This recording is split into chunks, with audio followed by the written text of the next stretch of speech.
పొట్లకాయతో onion rings లాగా క్రిస్పీగా snack చేస్తే ఎలా ఉంటుంది? అది డీప్ ఫ్రై చేయకుండా. ముందుగా పొట్లకాయని రింగ్స్ లాగా కట్ చేసుకుందాం. కొద్దిగా నీళ్లు చల్లి మైక్రోవేవ్లో కొద్దిసేపు సాఫ్ట్ అయ్యేంత వరకు ఉంచండి.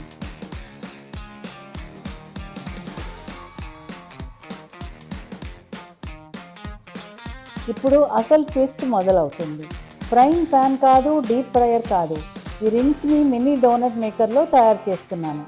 ముందుగా డోనట్ మేకర్ని ప్రీహీట్ చేసి కొద్దిగా ఆయిల్ని బ్రష్ చేయండి.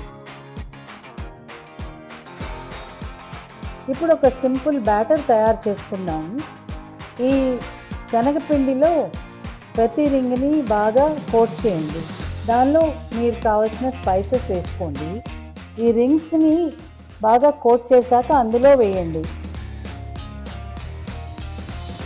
పైనుంచి లైట్గా ఆయిల్ని కాస్త స్ప్రే చేయండి. కొన్ని నిమిషాల తర్వాత వాటిని తిప్పి మరోవైపు కూడా బాగా వండండి. చూడండి ఎంత గోల్డెన్ కలర్ వచ్చిందో. బయట క్రిస్పీ, లోపల సాఫ్ట్. మీ ఫేవరెట్ చట్నీతోటి చేయండి. పొట్లకాయతో ఇంత ఇంట్రెస్టింగ్ స్నాక్ చేయొచ్చని మీరు ఊహించారా? మీరు కూడా మినీ డోనట్ మేకర్లో ట్రై చేయండి. టేస్ట్ మాత్రం సూపర్. ఇప్పుడు అసలు పరీక్ష. భర్త టేస్ట్ చేస్తారు. ఆయన రియాక్షన్ చూసారా? బాయ్.